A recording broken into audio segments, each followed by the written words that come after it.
சிவாய. ஸ்ரீ வெங்கடேஸ்வரா பக்தி தொலைக்காட்சி நேயர்கள் அனைவருக்கும் இனிய மாலை வணக்கம்.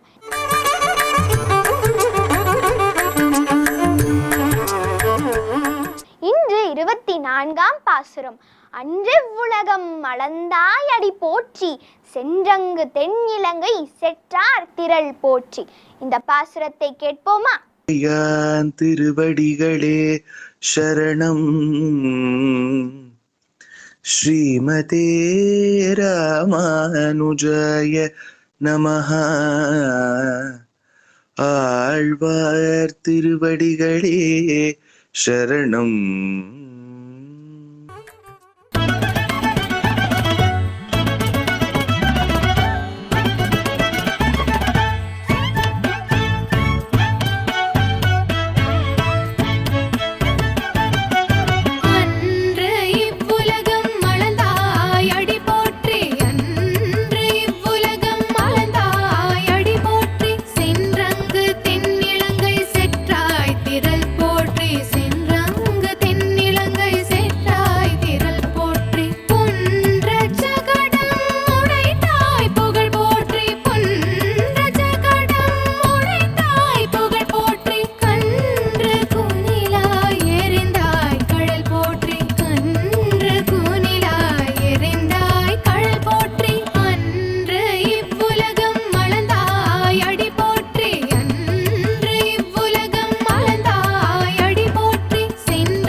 பாசுரத்தின் கருத்தை பார்க்கலாம்.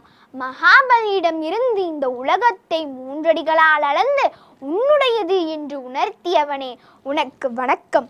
ராமவதாரம் எடுத்து சீதையை மீட்க இலங்கைக்கு சென்று ராவணனை வெற்றி கொண்டவனே, உன் வீரத்திற்கு நமஸ்காரம். சகடன் என்ற அசுரனை வீழ்த்தியவனே, கன்றென்ற வடிவில் வந்த வதாசுரனை விளாமர வடிவில் வந்த கபித்தாசுரன் மீது எரிந்து அழித்தவனே, உனக்கு நமஸ்காரம்.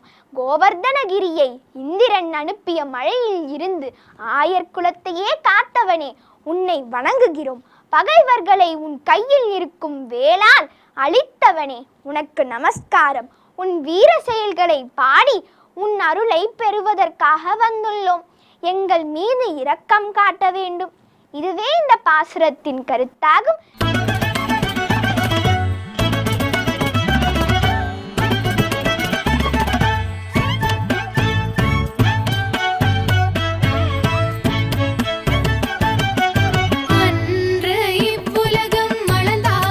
அடி போற்றி, அன்று இவ்வுலகம் அளந்தாய்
நீளாதுங்கஸ்தனகிரிதடீ சுப்தமுத்போத்ய கிருஷ்ணம் பாரார்த்தியம் ஸ்வம் ஸ்ருதிசதசிரசித்தம் அத்தியாபயந்தி ஸ்வோச்சிஷ்டாயாம் ஸ்ரஜி நிகலிதம் யா பலாத்கிருத்ய புங்க்தே கோதாதஸ்யை நம இதமிதம் பூய ஏவாஸ்து பூயः.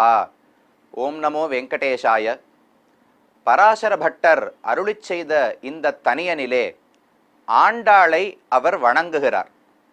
ஆண்டாள் எப்படிப்பட்டவள் என்றால், உறங்கிக் கிடந்திருந்த கண்ணனை துயில் எழுப்பி தான் அவனுக்கு அடிமை என்று அறிவித்தாளாம் ஆண்டாள். பாரார்த்தியம் ஸ்வம் ஸ்ருதிசத சிரசித்தம் அத்தியாபயந்தி. வேதாந்தங்களில் நூற்றுக்கணக்கான இடங்களில் சொல்லப்பட்டது பரமாத்மாவுக்கு ஜீவாத்மாக்கள் அடிமைகள், அவனுக்கு மட்டுமே அடிமைகள், அவனுடைய பக்தர்கள் தொண்டர்கள் என்று சொல்லப்பட்டுள்ளது.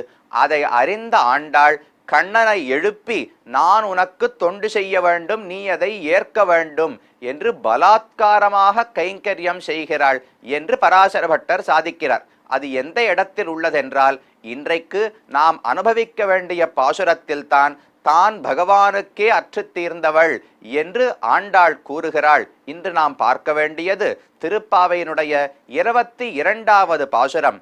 அம் கண் மா ஞாலத்தரசர் அபிமான பங்கமாய் வந்து நின் பள்ளிக்கட்டிற்கீழே சங்கமிருப்பார் போல் வந்து தலை பெய்தோம் கிங்கிணி வாய்ச்செய்த தாமரை பூப்போலே செங்கண் சிறுச்சிறுதே எம்மேல் விழியாவோ திங்களும் ஆதித்யனும் எழுந்தாற்போல் அம் கண் இரண்டும் கொண்டு எங்கள் மேல் நோக்குதியேல் எங்கள் மேல் சாபம் இழிந்து ஏலோர் எம்பாவாய் என்பது இன்றைய பாசுரம்.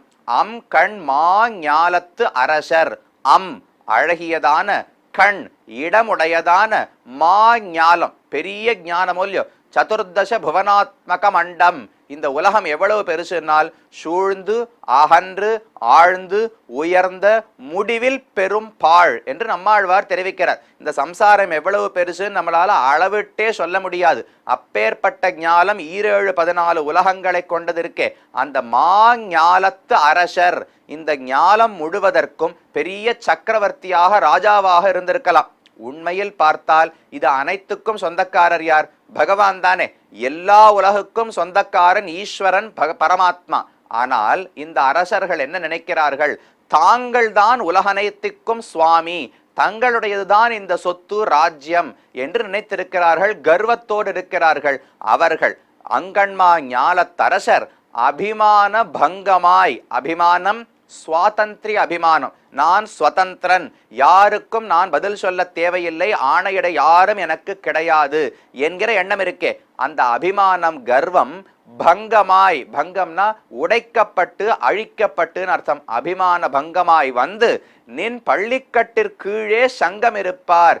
பகவானுடைய பள்ளிக்கட்டு உள்ளதே, அதற்கு கீழே சங்கம் இருப்பார். கூட்டம் கூட்டமாக, இங்க கிழக்கிலிருந்து 10 ராஜாக்கள், மேற்கிலிருந்து 10 ராஜாக்கள், எல்லாரும் தோற்று போய் தங்களுடைய ராஜ்யத்தை எல்லாம் விட்டுவிட்டு சுவாதந்திரமும் அழிந்து போய் கண்ணன் திருவடிகளில் வந்து சங்கம் இருப்பார். கூட்டம் கூட்டமாக இனி இங்கிருந்து நகரவே மாட்டோம்னு இருப்பார்களாம்.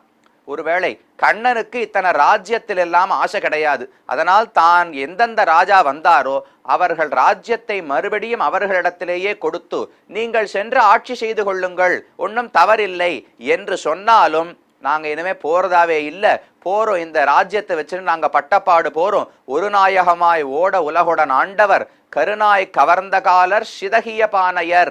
இன்னைக்கு பெரிய ராஜாவா இருக்கலாம், நாளைக்கு எப்படி நமக்கு சூழ்நிலை மாறும்னு தெரியாது. ஒண்ணுமில்லாத ஒரு ஆண்டியாக ஏழையாக கூட ஆகிவிடலாம். அப்ப ஐஸ்வர்யம் என்பது ஒரு நாளும் நிலை நில்லாது. பகவானுடைய திருவடிகள் தான் நிலையான புகழாக இருக்கும். அப்ப அபிமான பங்கமாய் வந்து நின் பள்ளிக்கட்டிற்கீழே சங்கம் இருப்பார். தன்னுடைய அபிமானத்தை விட்டுவிட்டார்கள். மறுபடியும் ராஜ்யம் கொடுத்தாலும் வேண்டாம் என்று கூறுகிறார்கள். 2 அர்த்தம் கிடைத்ததா? அவர்களை போலே நாங்கள் வந்துள்ளோம்னு ஆண்டாள் தெரிவிக்கிறாள். வந்து உன் பள்ளிக்கட்டிற்கீழே சங்கம் இருப்பார் போல் வந்து தலை பெய்தோம். ராஜாக்கள் உன்னுடைய வீரத்துக்கும் அம்புக்கும் தோற்று வந்தார்கள், நாங்கள் உன்னுடைய குணத்துக்கு தோற்றுவிட்டோம். ராஜாக்களுக்கு சுவாதந்திரிய அபிமானம், நாங்கள் சுதந்திரமானவர்கள் எண்ணம் இருந்தது, அதை ஒழித்து விட்டான் பகவான். அதனாலே வந்து காலில் விழுந்தார்கள். ஆண்டாளுக்கும் ஒரு அபிமானம் இருந்துதான். என்ன அபிமானம்னால் நான் பெண் ஸ்திரீ என்கிற அபிமானம். ஏன் ஸ்திரீயா இருந்தால் என்னன்னால் கணவன் வந்து கை கொள்ளும் வரை, காதலன் வந்து கைபிடிக்கும் வரை காத்திருக்க வேண்டும் பெண். தானாக சென்று அவனை தான் தேடி செல்லக்கூடாது. ஆனால் அப்படி தான் பெண்ணுங்கிற அபிமானத்தோடு ஆண்டாள் இருந்தாள். கண்ணனுடைய குணங்களை நினைத்து பார்க்க ருக்மிணி எப்படி கண்ணனை காணாவிட்டாலும் அவனுடைய குணங்களை கேட்டே மயங்கி விட்டாளோ அதை போல் ஆண்டாளுக்கு கண்ணனை பார்க்காமல் இருக்க முடியவில்லை. என்னதான் பெண், நான் தேடி செல்லக்கூடாது, நான் ஆறி இருக்க வேண்டும்னு எண்ணம் இருந்தாலும் கண்ணனுடைய குணங்கள் அந்த எண்ணத்தை அபிமானத்தை எல்லாம் ஒழித்து விட்டன. அபிமான பங்கமாய் அப்ப ஆண்டாளுக்கும் பெண் என்கிற அபிமானம் நீங்கி எனக்கு வேறு உலகில் எதுவும் வேண்டாம், உன்னுடைய திருவடிகள் மட்டும் போரும் என்று வந்து செய்தாள். அப்ப வந்து தலை பெய்தோம். சரி, பகவான் என்ன செய்ய வேண்டும்? இந்த இடத்திலேதான் ஆண்டாள் தன்னுடைய சேஷத்துவம் பாரார்த்தியம்னு பட்டர் தெரிவிக்கிறாரே அதை இங்கு வெளியிடுகிறாள். நான் பகவானுக்கே அற்று தீர்ந்தவள், உலகத்தில் வேறு எந்த பிரயோஜனமும் எனக்கு வேண்டாம், வேறு யாரோடும் எனக்கு தொடர்பும் வேண்டாம், பகவானுக்கு மட்டுமே நான் தொண்டு செய்ய வேண்டும். அனன்யார்ஹ சேஷத்துவம்னு தெரிவிப்பார்கள். சேஷத்துவம் என்றால் அடிமைத்தனம்.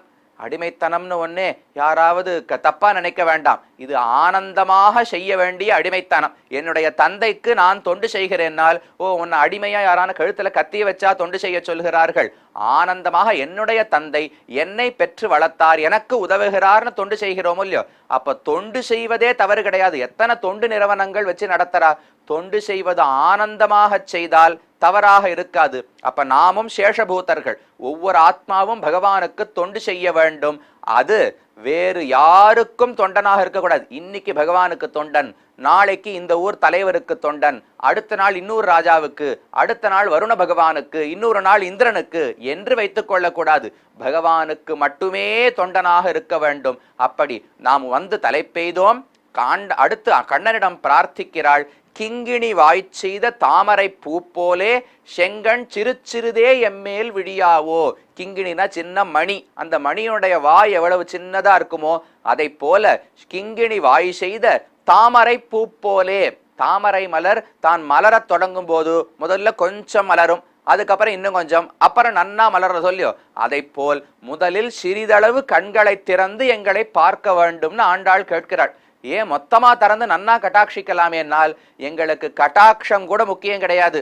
கண்ணனுடைய கண் திறக்கிற அழகை சேவிக்க வேண்டும். நாங்க வந்ததே அதற்குத்தானே. தூயோமாய் வந்தோம் துயிலிழப் பாடுவான் என்று கீழே 16வது பாசுரத்தில் சொன்னாள். நாங்கள் வந்தது நாங்கள் பாட வேண்டும், அதை கேட்டு கண்ணன் விழிக்க வேண்டும்.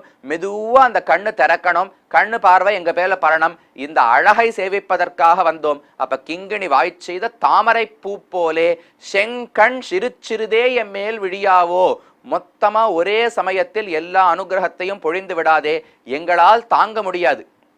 நம்மாழ்வாருக்கு ஆழ்வார் திருநகரியில் இந்த அத்தியன உற்சவம் நடக்கிறதோ இல்லையோ கோயில்களில், அது முடியும் போது எல்லா ஊரிலும் என்ன நடக்கும்? ஆழ்வார் விக்கிரகத்தை எழுந்தருள பண்ணி கொண்டு வந்து பகவானுடைய திருவடிகளில் ஆழ்வார் திருமுடி படுற மாதிரி ஏழ பண்ணுவா. திருவடி சேவை திருவடி சேவைன்னு சொல்லுவா. ஆழ்வார் திருநகரியில் மட்டும் அதிகப்படியான ஒரு நிகழ்ச்சி உண்டு. பகவான் ஆழ்வாருடைய திருமுடிக்கு வருவார். ஆழ்வார் இருக்கிற இடத்திலே இருப்பார். பகவானை கையில் எழுந்தருள பண்ணி கொண்டு ஆழ்வார் இருக்கும் இடம் வரை வந்து அவரை கொண்டு வந்து ஆழ்வார் தலையிலே வைத்து விடுவார்கள் அர்ச்சக சுவாமிகள். பகவான் ஆழ்வாரை வந்து அடைகிறார். அப்ப வரும்போது ஒரே வேகமாக சடக்கென வரமாட்டார். முதல்ல ஒரு 10 அடி தள்ளி ஒரு ஆசனத்தில் இருப்பார். அங்கிருந்து கொஞ்சம் கிட்டக்க ஒரு 8 அடிக்கு வருவார். அங்கிருந்து ஒரு 6 அடிக்கு வருவார். அங்கிருந்து வந்து ஆழ்வார் தலையை அடைகிறார். ஒரே வேகத்தில் வந்தால் பெரிய கங்கை ஆகாசத்திலிருந்து நேர பூமியில் விழுந்தா பூமியே உடஞ்சு போயிருக்கும். அதற்காகத்தானே சிவபெருமான் தன்னுடைய சடாமுடியில் தரித்தார். அதை போல மெதுமெதுவாக அருகில் வந்து போகத்தை கொடுக்கிறான் பகவான். நேரடியாக வந்தால் ஆனந்தத்தில் ஆழ்வாருக்கு உயிரே போயிருக்கும். அதை போல கிங்கிணி வாய் செய்த தாமரை பூ போலே செங்கண் சிறு சிறுதே எம்மேல் விழியாவோ. மெதுவாக விழிக்க வேண்டும். திங்களும் ஆதித்யனும் எழுந்தாற்போல் சந்திரன் சூரியன் 2 பேரை போலவும் எங்களை பார்க்க வேண்டும்னு ஆண்டாள் பிரார்த்திக்கிறாள். ஏன் சந்திரன் புரியறது, குளிர்ச்சியான ஒரு ஒளியை கொடுப்பார், நம்முடைய மனதும் குளிர்ந்து விடும். சூரியனைப் போல் பகவான் ஏன் நம்மை பார்க்க வேண்டும்? சூரியன் என்பது சுட்டி எரிக்கக்கூடியது. அப்போ விரோதிகளைத்தானே சூரியனைப் போல் பார்க்கணும்னால், சூரியனுக்கு வெப்பம் கொடுப்பது எப்படி ஒரு தன்மையோ அதே போல இருட்டை விலக்குவதும் ஒரு தன்மையோ இல்லையோ. ஆண்டாள் பிரார்த்திப்பது, சூரியனைப் போல் நீ என்னை பார்த்தால் என்னிடத்தில் இருக்கும் அஞ்ஞானம் எல்லா அறிவின்மையும் நீங்கிவிடும், முழுவதுமாக உன்னை புரிந்து கொண்டு விடுவேன். அப்ப திங்களும் ஆதித்யனும் எழுந்தாற்போல் கண் இரண்டும் கொண்டு அழகான பரந்த 2 கண்களாலும் எங்கள் மேல் நோக்குதியேல், நீ எங்களை அனுகிரகிக்க வேண்டும். முதல்ல திறக்கும் போது மெதுவா திறக்கணும், கொஞ்சம் கொஞ்சமா திறக்கணும்னா சரி. அப்ப கொஞ்சம் பார்த்தாலே போருமா? லேசா கண்ணை திறந்து கட்டாட்சிச்சு மூடின்றலாமான்னால், 2 கொண்டு எங்கள் மேல் நோக்குதியேல், 2 கண்களும் இப்படி அப்படி திரும்பி கவனத்தை சிதறவிடாமல் என்னையே பார்த்து கொண்டிருக்க வேண்டும். அப்படி பார்த்தால் எங்கள் மேல் சாபம் இழிந்து, நாங்க எத்தனை சாபங்களை பெற்றிருக்கிறோம். சாபம்னா இந்த இடத்துல பாவம் என்று அர்த்தம் கொள்ளலாம். என்ன பாவம் ஏன் சொல்லுகிறாள்னால், அனுபவித்தே தானே தீர்க்க வேண்டும். இப்ப நாம் ஏதாவது ஒரு தவறு செய்கிறோம்னால் அதற்கு பிராயச்சித்தங்கள் கூட இருக்கலாம். தெரியாம ஏதோ ஒரு பிராணியை அடிச்சுட்டேன், ஏதோ ஒரு பிராணிக்கு கஷ்டம் வந்து விட்டது என்றால் அதற்கு நான் ஒரு பிராயச்சித்தம் செய்து பாபத்தை போக்கிக் கொள்ளலாம். ஆனால் ஒரு ரிஷி ஒரு சாபம் கொடுக்கிறார் என்றால் அதை பிராயச்சித்தம் செய்து போக்க முடியாது, அதன் பயனை அனுபவித்துத்தான் அதை கழிக்க முடியும். அதை போல ஆண்டாளுக்கு ஒரு சாபம் இருக்கான். என்ன சாபம்னால், பகவானை விட்டு பிரிந்திருப்பதுதான் ஆண்டாளுக்கு சாபம். என்ன செய்வது? அதை போக்குவதற்கு முடியவில்லை, அனுபவித்துத்தான் கழிக்க வேண்டியுள்ளது. கண்ணன் மறுபடியும் எப்ப வந்து கூடுகிறானோ அப்பதானே அந்த பாவம், அந்த வருத்தம் போக போகிறது. அப்ப எங்கள் மேல் சாபம் என்றால், சாபம் என்பது துக்கத்தை குறிக்கும். என்ன துக்கம்னால், கண்ணனை விட்டு பிரிந்து அனுபவிக்க முடியாமல் கஷ்டப்படுகிறாளே, அந்த சாபம் இழிந்து அழிந்து போகும்படிக்கு அங்கன் 2 கொண்டு எங்கள் மேல் நோக்குதியேல், உன்னுடைய 2 கண்களாலும் என்னை கட்டாட்சிக்க வேண்டும் என்று பகவானுடைய குளிர்ந்த நோக்கு. ஒரு சபரியை பார்த்த உடனே லோச்சனாபியாம் பிபன்னிவ, பகவான் பேசுவாராம். தூதுசெய் கண்கள்னு ஆழ்வார் தெரிவிக்கிறார். நாம பகவானை கோவிலில் சேவிக்க போகும்போது வாயால பேச மாட்டாராம், கண்ணைத்தான் தூது அனுப்புவாராம். வந்து எப்படி இருக்க, எப்ப வந்த, ஏன் எத்தனை நாட்கள் வரவில்லை, சரி இப்போவாவது வந்தியே, ஆகட்டும் அனுகிரகிக்கிறேன்னு கண்ணாலே நம்மோடு பேசுகிறார். ஒரு சபரியையும் ஒரு விபீஷணனும் பகவானை விட்டு பிரிந்து கொதித்து போனார்களே, அந்த கொதிப்பையெல்லாம் குறைத்து மயிலிறகால தடவர மாதிரி கண்ணால பார்ப்பாராம் பகவான். அந்த பார்வை, பகவானுடைய அனுகிரகம் அனைவருக்கும் கிட்ட வேண்டும் என்று நாமும் ஆண்டாளிடம் பிரார்த்தித்துக் கொள்ளுவோம். சரி, ஆண்டாள் பிரார்த்திக்கிறாளே என்று பகவான் விழித்து ஆண்டாளுக்கு அனுகிரகித்தார். அங்கிருந்தே பேசத் தொடங்கினார். பேசுவது என்ன கூறினார், ஆண்டாள் என்ன கூறினார் என்பதை அடுத்த பாசுரத்தில் பார்க்கலாம். ஆண்டாள் திருவடிகளே சரணம். மீண்டும் நாளை சந்திப்போம். ஓம் நமோ வெங்கடேசாய.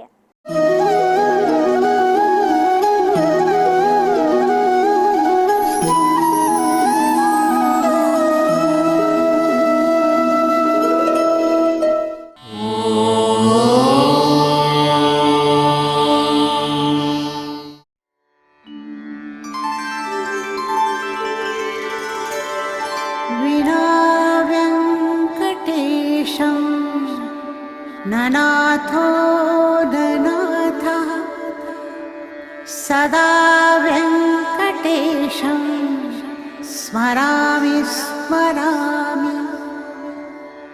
हरे वेङ्कटेश प्रसीद प्रसीद, प्रियं वेङ्कटेश प्रयच्छ प्रयच्छ।